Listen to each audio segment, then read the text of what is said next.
While there's no doubt about it, I think we can all agree that the Xbox One X is super powerful.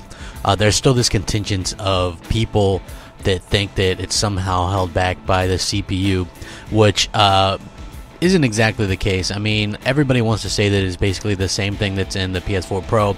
So, you know, having some friends and things like that, I figured that it would be a good time to ask some people about the differences that people have actually worked on both of these things.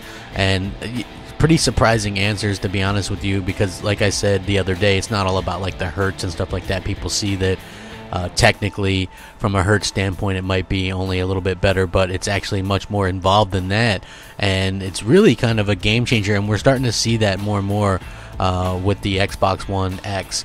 What's up, everybody? Crapgamer here with Crapgamer Reviews, back with another video. Thank you guys for checking it out. Hopefully you guys are all having a great day and a great week so far.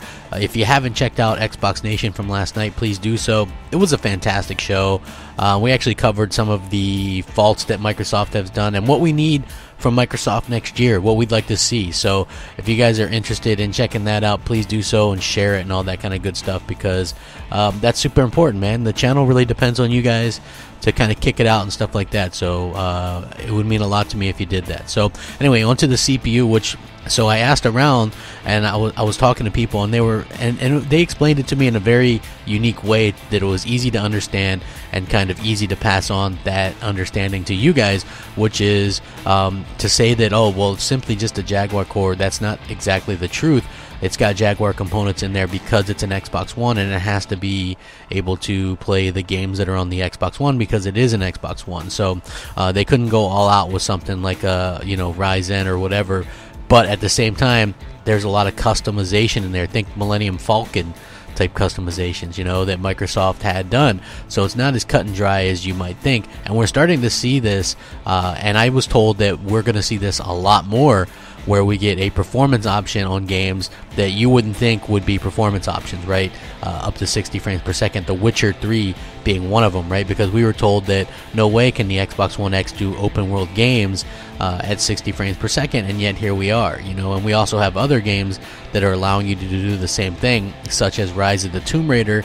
And I can imagine that we're going to see some more of this in the future as well. And this is really a great thing as gamers, because we never had the option before to pick what we want. If you're a 4K 30 guy like me on some of these games like Tomb Raider and Witcher, then you're in 7th heaven basically, because you get the best of everything, and then your shooters are going to be 60 frames per second as well.